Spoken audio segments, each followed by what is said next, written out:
Okay, today we are going to remove the window air conditioner from my fireplace that I installed back in July.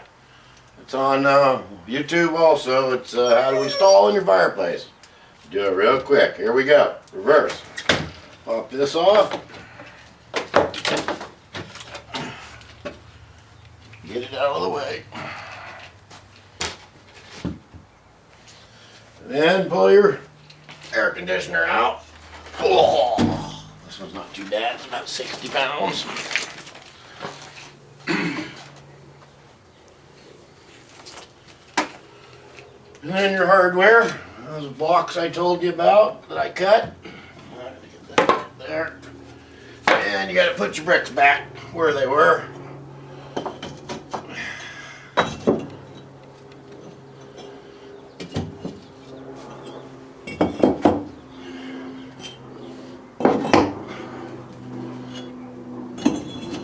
Oops.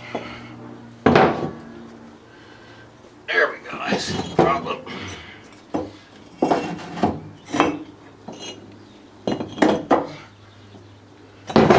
Bam! Great. Mine's a little beat up. Can't get them like you used to.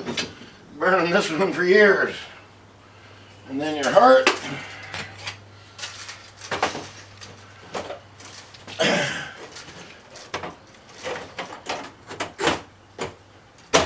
Bam! Done. Ready for a fire. Okay? It was quick, huh? Remember, next summer, if you need cooling in your house, you can always install a air conditioning unit in your fireplace. I might have a fire tonight.